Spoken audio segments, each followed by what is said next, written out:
नमस्कार दोस्तों, स्वागत है आपका इस ज्ञानवर्धक सफर पर जहां हम जानेंगे भारत के भूगोल के बारे में, जो न केवल इस देश के प्राकृतिक संसाधनों को आकार देता है बल्कि विभिन्न प्रकार की जलवायु, भूमि उपयोग और जनसंख्या वितरण को भी प्रभावित करता है।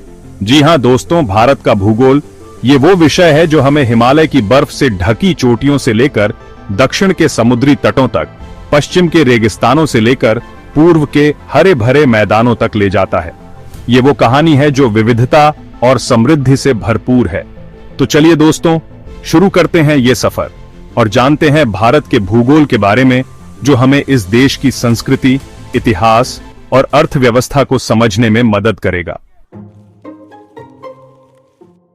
दोस्तों, सबसे पहले हम बात करते हैं भारत के स्थान और उसकी सीमाओं के बारे में। भारत, जिसे हम प्यार से हिंदुस्तान भी कहते हैं, ये विशाल देश एशिया महाद्वीप के दक्षिण में स्थित है। और दोस्तों, क्या आप जानते हैं, भारत को एक उपमहाद्वीप भी कहा जाता है। क्यों? क्योंकि ये आकार में एक महाद्वीप से छोटा और एक द्वीप से बड़ा होता है। अब बात करते हैं भारत के क्षेत्रफल की। दोस्तों, भारत का भौगोलिक क्षेत्र लगभग 3.287 मिलियन वर्ग किलोमीटर है। जी हां, आपने सही सुना, 3.287 मिलियन वर्ग किलोमीटर। ये विशालता ही तो है जो भारत को दुनिया का 7वां सबसे बड़ा देश बनाती है। उत्तर में भारत की सीमा हिमालय पर्वत से लगती है, जो दुनिया की सबसे ऊंची पर्वत श्रृंखला है। ये पर्वत श्रृंखला हमें ठंडी हवाओं और मीठे पानी का स्रोत प्रदान करती है।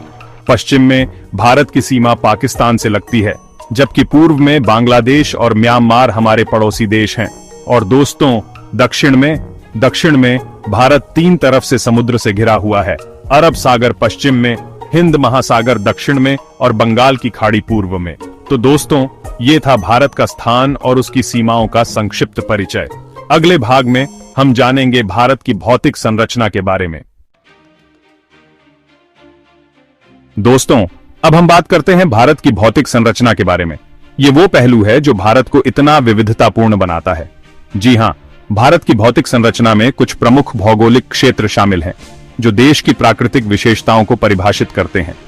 सबसे पहले हम बात करते हैं हिमालय पर्वत श्रृंखला की। ये पर्वत श्रृंखला, जो भारत के उत्तरी भाग में स्थित है, दुनिया की सबसे ऊंची चोटियों का घर है, जिनमें माउंट एवरेस्ट भी शामिल है। हिमालय के दक्षिण में हमें विशाल गंगा का मैदान मिलता है। ये मैदान, जो गंगा, यमुना और ब्रह्मपुत्र जैसी नदियों से सिंचित है, भारत का सबसे उपजाऊ क्षेत्र है। और दोस्तों, पश्चिम की ओर बढ़ने पर हमें थार मरुस्थल मिलता है। ये मरुस्थल, जो अपनी रेतीली पहाड़ियों और गर्म जलवायु के लिए जाना जाता है, भारत के एक अलग ही चेहरे को दर्शाता है। दक्षिण की ओर बढ़ने पर हमें दक्कन का पठार मिलता है। ये पठार, जो अपनी प्राचीन चट्टानों और खनिज संपदा के लिए जाना जाता है, भारत का सबसे बड़ा भौगोलिक क्षेत्र है। और अंत में हम बात करते हैं भारत के तटीय मैदानों की। ये मैदान, जो पूर्वी और पश्चिमी तटों पर स्थित हैं, नारियल के पेड़ों, सुंदर समुद्र तटों और मछली पकड़ने के गांवों से सजे हुए हैं। तो दोस्तों, ये थी भारत की भौतिक संरचना की एक झलक। अगले भाग में हम जानेंगे भारत की जलवायु के बारे में। चैप्टर 3। दोस्तों, अब हम बात करते हैं भारत की जलवायु के बारे में। भारत की जलवायु ये एक ऐसा विषय है जो उतना ही विविधतापूर्ण है जितना कि इस देश का भूगोल। जी हां, भारत की जलवायु विविध है, जो क्षेत्रीय भिन्नताओं के कारण बदलती रहती है। लेकिन दोस्तों, एक चीज जो भारत की जलवायु को परिभाषित करती है, वो है मानसून। जी हां, भारत मुख्यतः मानसूनी जलवायु वाला देश है। मानसून, जो जून से सितंबर तक सक्रिय रहता है, भारत के अधिकांश हिस्सों में बारिश लाता है। ये बारिश, जो किसानों के लिए किसी वरदान से कम नहीं होती, भारत की कृषि के लिए बहुत महत्वपूर्ण है। दोस्तों, भारत की जलवायु को 4 प्रमुख मौसमों में बांटा जा सकता है: ग्रीष्म ऋतु, वर्षा ऋतु, शरद ऋतु और शीत ऋतु।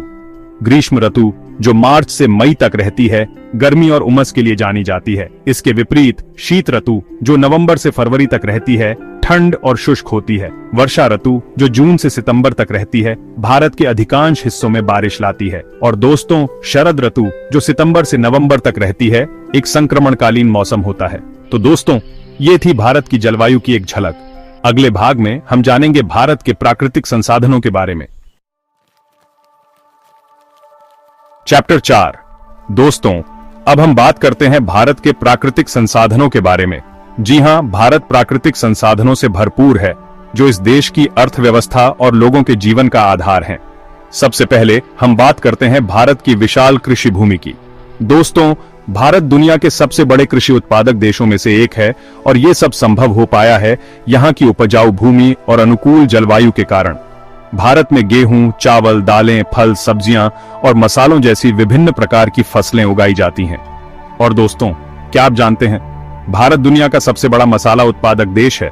खेती के अलावा भारत खनिज संसाधनों से भी समृद्ध है। यहाँ कोयला, लोहा, मैंगनीज, बॉक्साइट, तांबा और सोना जैसे खनिज प्रचुर मात्रा में पाए जाते हैं। दोस्तों, भारत में जल संसाधनों की भी कोई कमी नहीं है। यहाँ गंगा, यमुना, ब्रह्मपुत्र, गोदावरी, कृष्णा और कावेरी जैसी विशाल नदियां बहती हैं, जो सिंचाई और जल विद्युत उत्पादन के लिए महत्वपूर्ण स्रोत हैं। और दोस्तों, भारत के वन भी प्राकृतिक संसाधनों का एक महत्वपूर्ण स्रोत हैं। ये वन, जो देश के लगभग 24% भाग पर फैले हुए हैं, लकड़ी, औषधीय पौधे और वन्य जीवों का घर हैं। तो दोस्तों, ये थी भारत के प्राकृतिक संसाधनों की एक झलक। अगले भाग में हम इस सफर का निष्कर्ष निकालेंगे।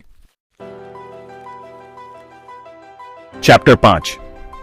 दोस्तों, आज हमने एक लंबा सफर तय किया है, जहां हमने भारत के भूगोल के विभिन्न पहलुओं को जाना है।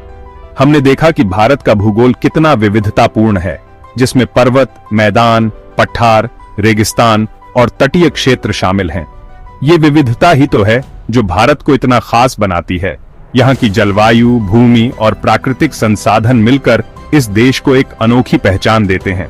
भारत का भूगोल न केवल यहाँ के प्राकृतिक संसाधनों को आकार देता है, बल्कि यहाँ की संस्कृति, इतिहास और अर्थव्यवस्था को भी प्रभावित करता है। यहाँ की विविधता ही तो है जो भारत को विविधता में एकता का प्रतीक बनाती है। तो दोस्तों, ये था भारत के भूगोल का एक संक्षिप्त परिचय। मुझे उम्मीद है कि आपको ये सफर पसंद आया होगा। आउटरो। धन्यवाद दोस्तों, आज आपने मेरे साथ भारत के भूगोल के इस खूबसूरत सफर में हिस्सा लिया। मुझे उम्मीद है कि आपको यह जानकारी रोचक और ज्ञानवर्धक लगी होगी। अगर आपको यह वीडियो पसंद आया हो तो कृपया लाइक और सब्सक्राइब करें, और हाँ, बेल आइकॉन को दबाना न भूलें ताकि आपको हमारे आने वाले वीडियो की सूचना मिलती रहे। अगले वीडियो में फिर मिलेंगे, तब तक के लिए अलविदा, नमस्कार।